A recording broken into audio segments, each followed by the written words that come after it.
we have an opportunity to shape the future in ways that other sectors aren't. So we did a survey. You should have the survey results in your packs. And we did a survey of your views. And thank you to all of those who responded. We had a good response. This is almost like a double negative. The first question we asked was, do you understand what BIM is but don't think it has a place in fit out? Well, don't agree actually means you think it does.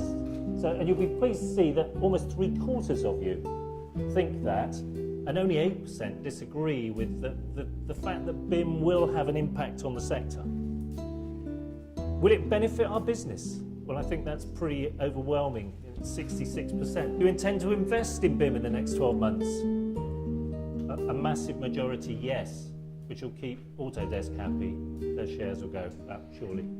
What softwares do you use? You can see that Revit sticks out. And what made you invest in BIM if you have already? Different reasons here, and not simply because it's government policy, but actually if you couple government policy and client demand together, that's over 50% saying actually there's a push for us to use it. But interestingly, 40% believe that it's going to deliver competitive advantage, which is encouraging. For the manufacturers, over 3/4 have yet to produce any BIM objects. Now, if we then look at the barriers, it's a mixed bag. And probably a lot of that has to do with it's a bit difficult and we don't know where to start. One for CITB, we need some more training, that's for sure. Over 82% believe that to be the case. And one of the things I'd like us to get sorted today is really what sort of training are we looking for? So why are we here? I think when we looked at the barriers, it's clear that to many of us, BIM is really a foreign language and full of roadblocks, and we don't quite know where to go with it. And even those who are doing it, I'm sure will agree that there are still plenty of roadblocks and plenty of foreign language and acronyms. And if we're not careful, in the fit-out sector, we'll end up with a dog's breakfast of a solution. That's usually the case. That benefits nobody.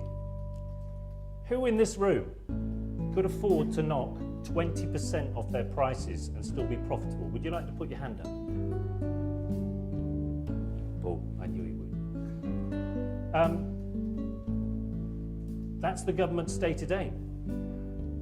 Now, who thinks that in 2016 a government minister won't stand up and say, we've achieved our aim of 20% cut in the capital cost of our projects? And who believes that actually that may well not be achieved through BIM, but just through standard ways they do it now? So the challenge to us is actually to be able to deliver that without hitting our bottom line. Because at the end of the day, we don't want to be the people out of pocket. What we're trying to do is get a seat at the top table. Currently, I think most of the time we're here with the servants. And that isn't where we belong. We should actually, if you look at the survey, the amount of design that is done by our members is phenomenal. Therefore, we deserve a seat at the top table. What we require you to do is open your minds, think about new ideas, and speak out about them. If you see a problem, tell us, because we won't cure it if we delude ourselves that everything is rosy in the garden. So what will success look like for the fit-out sector? Well, I think we have the potential to deliver buildings or the built environment to this type of standard. Unfortunately, at the moment, many of the buildings we deliver look more like this to the client. And if you need no other indicator than the performance gap, where buildings are actually 200 to 300% out on design, that tells you that actually most of the industry is delivering this, not Formula One. So thank you.